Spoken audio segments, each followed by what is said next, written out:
Como elaborar um PGRSS que a vigilância vai te dar nota 10. Fica aqui comigo que eu vou trazer aí para você o passo a passo de como você elaborar um PGRSS prático e eficaz, que você não vai precisar comprar pronto na internet. Primeira coisa, antes de tudo, PGRSS é um plano de gestão de gerenciamento de resíduos de serviço de saúde. Todo serviço de saúde ou de interesse de saúde, seja ele que cuida de homem ou animal, saúde humana ou animal, precisa desse plano, tá? Mas se é um plano de gestão, eu preciso ter um documento, eu preciso ter um plano descrito e uma gestão, indicadores, reuniões, análise. Antes de tudo, PGRSS não é o contrato que você tem com a empresa que trata os seus resíduos, tudo bem? Isso daí é um contrato, é uma parte de toda a documentação que você precisa ter. Ok? Estamos entendidos? Então vamos lá. Eu preciso ter, antes de tudo, e às vezes esse documento a vigilância vai solicitar de você antes de você ir lá solicitar licença. É um documento pré-requisito em algumas cidades, tá? Porque na cabeça de fiscal, de juiz e de auditorona, ninguém sabe o que passa. Então, para começar, vamos lá, pega caneta e papel e anote aí. Mas antes de iniciar, compartilhe esse vídeo para o máximo de pessoas que você conhece, ativa o sininho para que quando eu postar mais vídeos, você possa ser lembrado e já deixa o seu joinha aí para que o YouTube, ele também possa encaminhar esse vídeo para mais pessoas. Primeiro passo para você elaborar um PGRSS é você conhecer os tipos de resíduos que você tem no seu estabelecimento. Primeiro, você tem resíduos do grupo A. O resíduo do grupo A é o resíduo biológico. O que é o resíduo biológico? É aquele resíduo que tem contato com matéria orgânica, tá? Então é o algodão com sangue, é a espátula que você coloca na língua do paciente, é todo material contato ou potencial contato com matéria orgânica. Mas nem todo serviço de saúde vai ter resíduo biológico, tá? Então, resíduo do grupo A, anota o aí, você já pensa, será que você tem esse resíduo na sua instituição? Resíduo do grupo B, medicamento. Isso daqui é um resíduo que muitos profissionais negligenciam. Eu tenho certeza que a maioria dos resíduos possuem, tá? Então, resíduos do grupo B são todo e qualquer medicamento, desinfetantes, produto alcoólico. É resíduo do grupo B, ele é um resíduo perigoso. Então, medicamento, sim, se você tem, você precisa ter o coletor adequado. Então, resíduo do grupo B, medicamento, certo? Seja ele cápsula, frasco ampola, a seringa que estava com medicamento é resíduo do grupo B. Resíduo do grupo C, o radiológico, tá? Resíduo do grupo D. E o resíduo do grupo E, o pérfuro cortante. Estando alinhado tudo isso, você vai mapear dentro do seu estabelecimento de serviço de saúde, você vai pegar, pensar, ou você pode pegar ali a caneta, pega a caneta e sai pensando, olha, eu tenho aqui, olha, um consultório, o que eu faço aqui? Qual que é o procedimento? Eu gero resíduo do grupo A, eu gero resíduo do grupo B, e você vai colocando ali. Então, você vai mapear, primeira coisa, os grupos de resíduos que você tem. Segunda coisa, diante dos espaços que você mapeou os grupos de resíduo, você vai colocar os coletores. Coletores, eles precisam ser resistentes a tombamento, então ele não pode tombar facilmente, sem acionamento das mãos, não pode colocar a mão para acionar. E além disso, eles precisam ser lavável. Estética não previne multa da vigilância sanitária. Então você precisa ter um coletor adequado à sua resolução da RDC 222 e principalmente a ABNT. Além disso, o saco de resíduo precisa ser adequado à classificação. Então, para grupo biológico, precisa ser um resíduo branco com símbolo adequado à ABNT. Não posso comprar um saco branco qualquer e pôr lá. Se a vigilância realmente abrir o seu resíduo e tiver um saco branco, você está passível de multa, tá?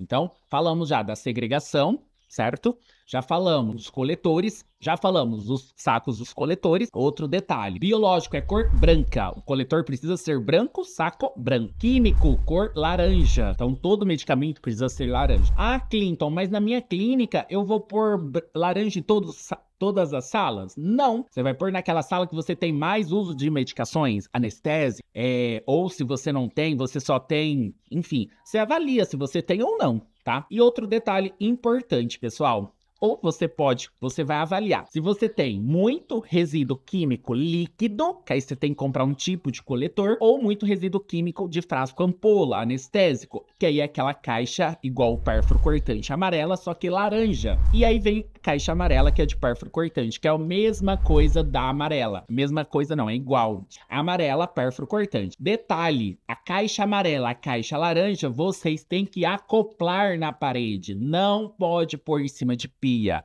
Não pode pôr em qualquer superfície. Você tem que pôr numa superfície ereta, acoplado à parede, tá?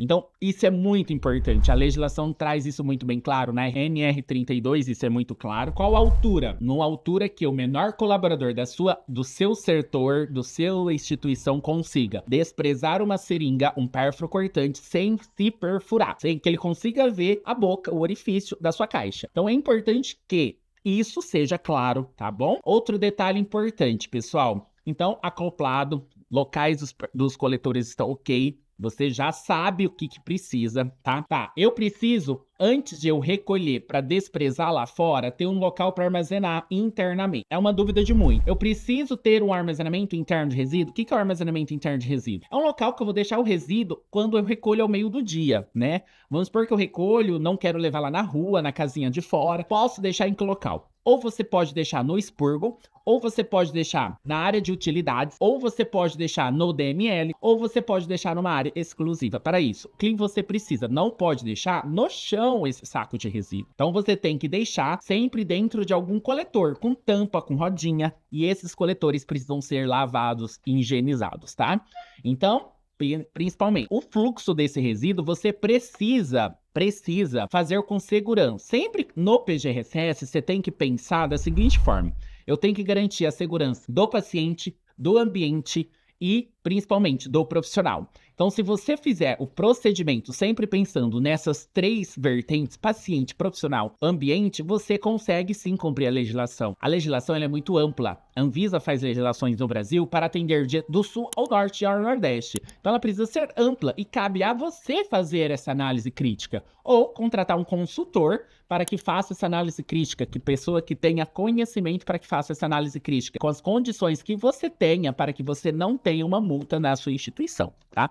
Então, diante disso, perante isso, a gente vai para o armazenamento externo. O resíduo biológico, o resíduo químico e o resíduo pérfuro cortante, eles precisam ser coletados por uma empresa licenciada, qualificada, para coletar e tratar o seu resíduo, visto que você, gestor, você, doutor, você, profissional de saúde, é responsável por todo e qualquer resíduo produzido, desde da sua segregação até o seu tratamento final. Então, se você contratar qualquer empresa por contratar, por ser barato, sabe aquele ditado? O barato sai caro? É isso. Se você contratar uma empresa qualquer, se essa empresa for autuada, multada, você é corresponsável. Então, antes de contratar uma empresa, você tem que fazer a qualificação. O que é a qualificação? Ter um contrato, solicitar a ela a licença ambiental, solicitar a ela a licença de vigilância sanitária, fazer uma inspeção técnica nessa empresa. Ai, Clinton, mas eu não conheço a inspeção, como fazer, eu não sei como fazer. Por isso que existem profissionais qualificados para que faça por você.